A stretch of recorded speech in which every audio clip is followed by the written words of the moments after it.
Olá, meu nome é Alex Mello, sou aluno do mestrado do curso de Nanociências e Materiais Avançados pela Universidade Federal do ABC.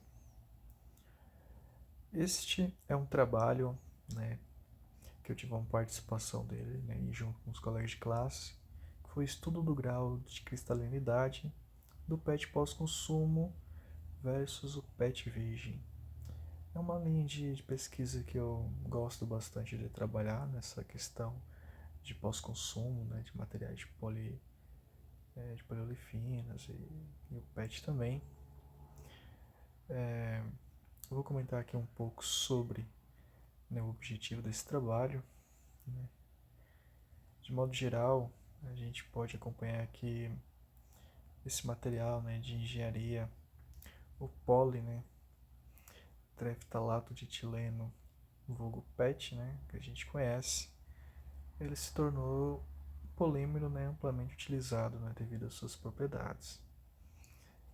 Dentre elas, a gente pode citar como a barreira a gases, odores, resistência térmica e mecânica, as quais são intrinsecamente relacionadas à qualidade de cristalização do PET, ou por isso da importância do estudo da cristalidade para a gente fazer esse comparativo do PET pós-consumo e o PET virgem.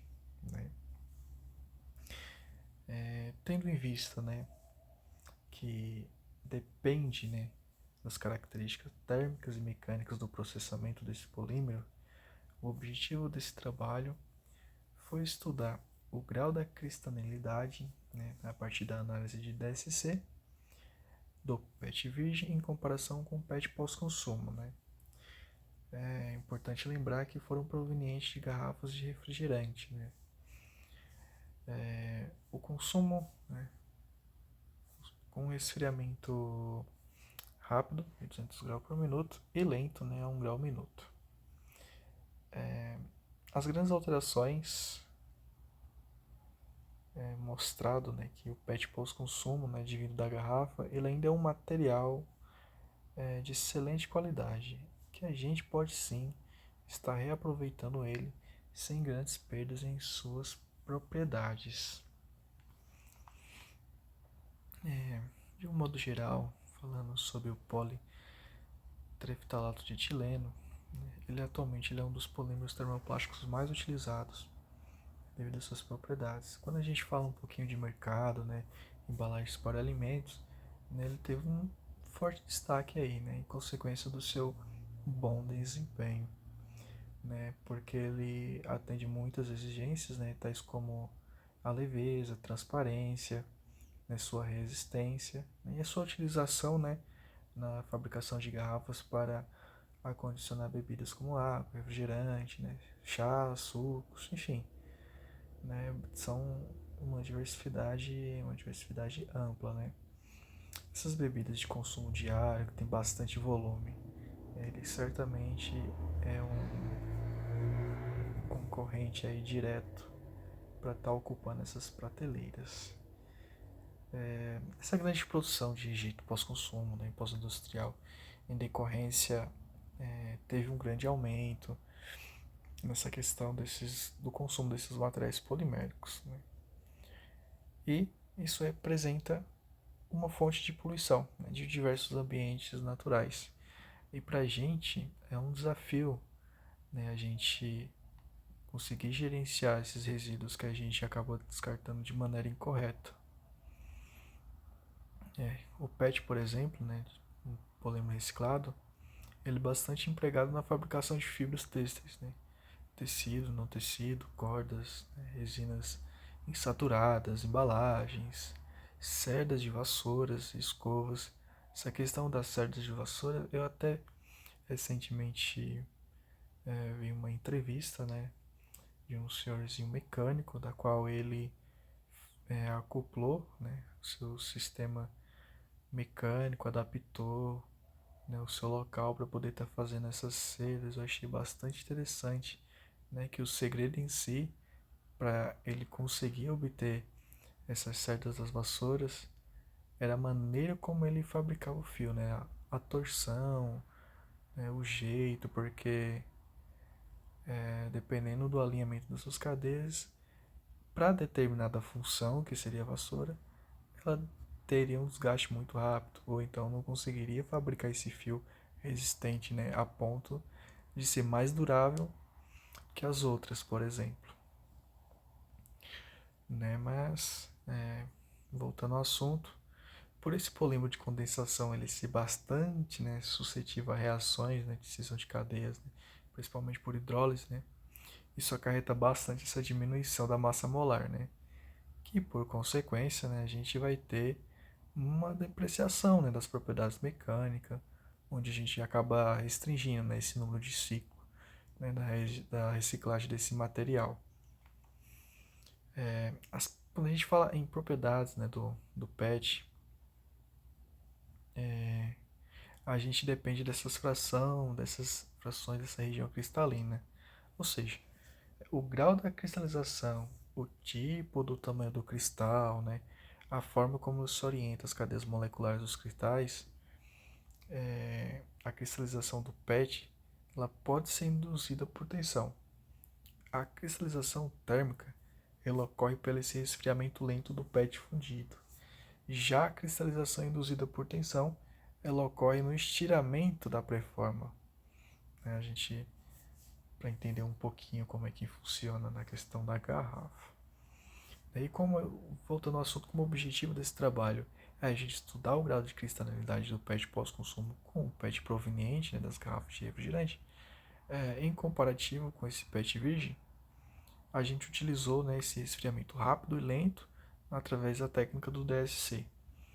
Nesse método, né, de análise térmica, ela vai ser capaz de medir essa entalpia de fusão, né, o calor específico, né, temperatura de transição vítrea, cinética, da cristalização, né, onde está acontecendo.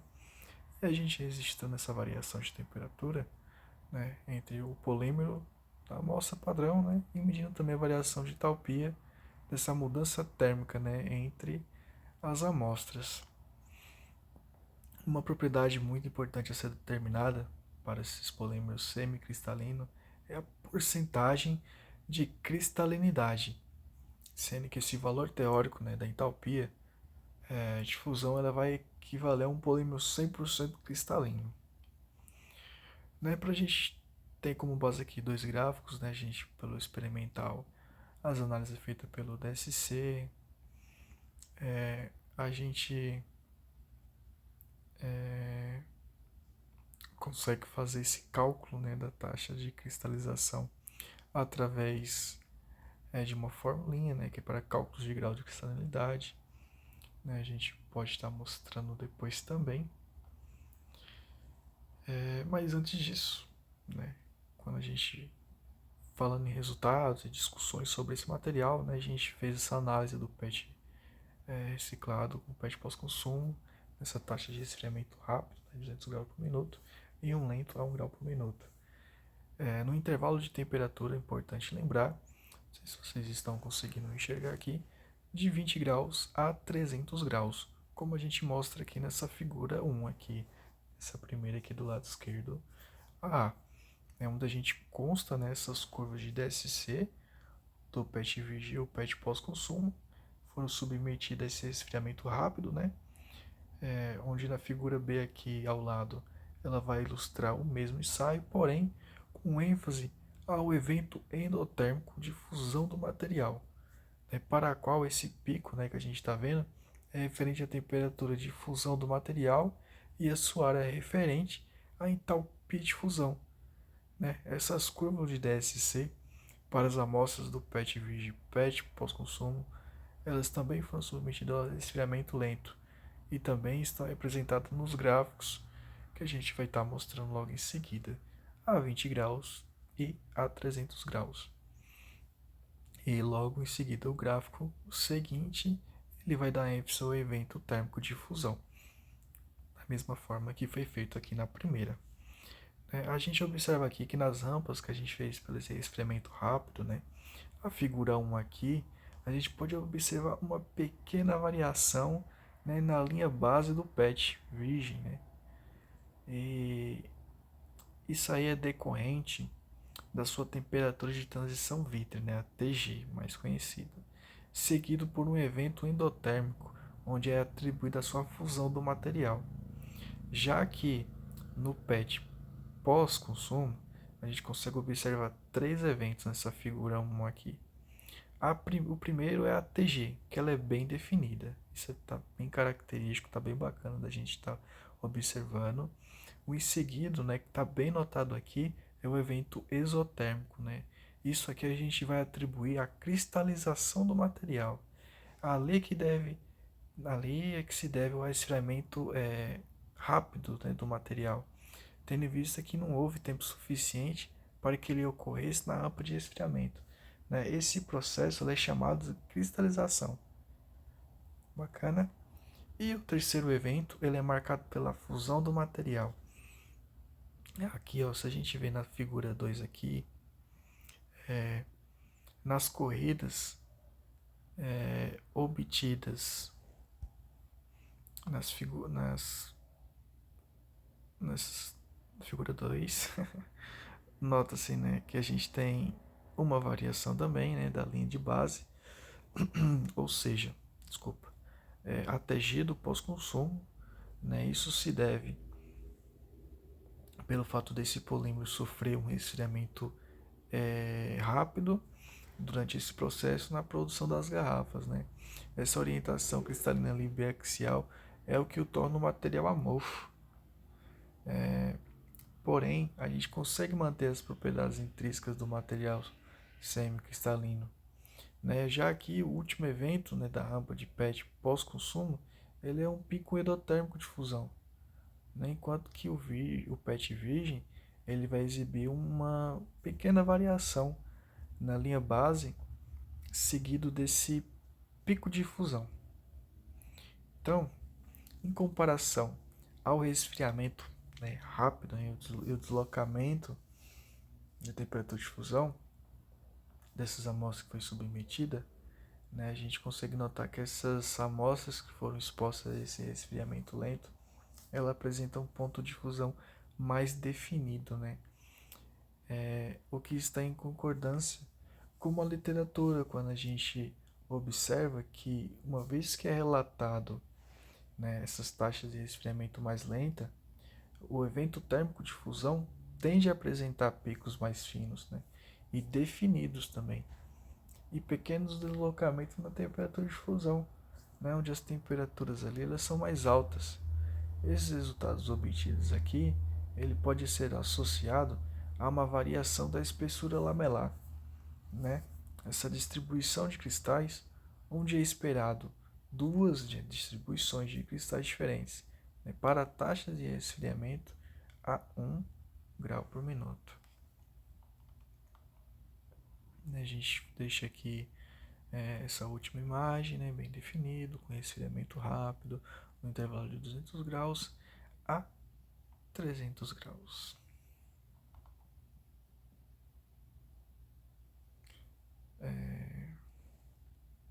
Um resfriamento rápido e um resfriamento lento. Essa tabelinha aqui é bacana, porque é onde a gente conseguiu tirar as informações. Esse percentual da cristalidade que a gente obteve nos DSC, né? A cristalidade das amostras do PET virgem frente ao PET pós-consumo, a gente conseguiu calcular ele a partir de uma equação, né? Aquela equação do grau de cristalidade era para mim ter colocado também como efeito demonstrativo. Fico devendo, né? Mas a gente pode conversar um pouquinho sobre ela aqui. Quando a gente leva em consideração os valores de entalpia de fusão, quando a gente obtém ele a partir dessas curvas de DSC que a gente fez, tanto nas figuras 1, né, e nas figuras 2 que a gente colocou nos gráficos respectivos, que um foi com resfriamento rápido e outro com resfriamento lento, que é bom a gente sempre observar isso. O PET virgem com resfriamento rápido, ele apresentou um pouco mais de 26% de cristalinidade contra os 32% do PET virgem, né, submetido ao resfriamento lento. O PET pós-consumo, com resfriamento rápido, exibiu uma cristalidade por volta de 21% contra 25% do resfriamento lento. Então, foi possível a gente visualizar essa diferença, né? De quase 6% no grau de cristalidade obtido por resfriamento rápido com relação ao resfriamento lento das amostras do PET virgem, né? E para essas amostras do PET pós-consumo, né, a variação ficou em torno de 4%. Então a gente tem aqui as amostras, né, o PET virgem e o PET pós. Aqui a gente tem os valores do grau de cristalinidade, que foi submetido aos dois tipos de resfriamento, o resfriamento rápido e o lento. E a gente aqui, através de um cálculo, né, de cristalização, onde a gente tem a entalpia de fusão, né, da amostra que a gente obtém e o calor de fusão do polímero que foi utilizado, né, e a gente também, fazendo essa variaçãozinha assim, a gente consegue calcular essa ordem teórica, né, que a gente fala. Então, tendo como... Opa, deixa eu voltar, voltou.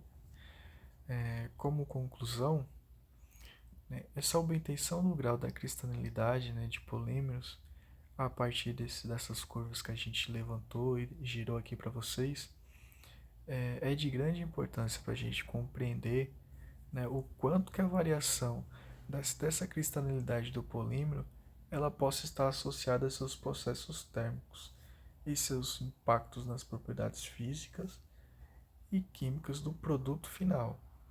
No caso desse trabalho que a gente investigou, o grau de cristalinidade do PET virgem em comparação ao PET pós-consumo submetido a essa taxa de aquecimento rápido de 200 graus por minuto, a taxa de resfriamento lento de 1 grau por minuto, respectivamente, né? O PET virgem e o PET pós-consumo não apresenta nessa demasiada diferença, né, entre suas cristalinidades, mostrando que o PET pós-consumo, advindo de garrafa, ainda é um material de excelente qualidade e que pode ser reaproveitado, né? Visto que a sua cristalinidade ela é responsável, né, diretamente pelas suas propriedades.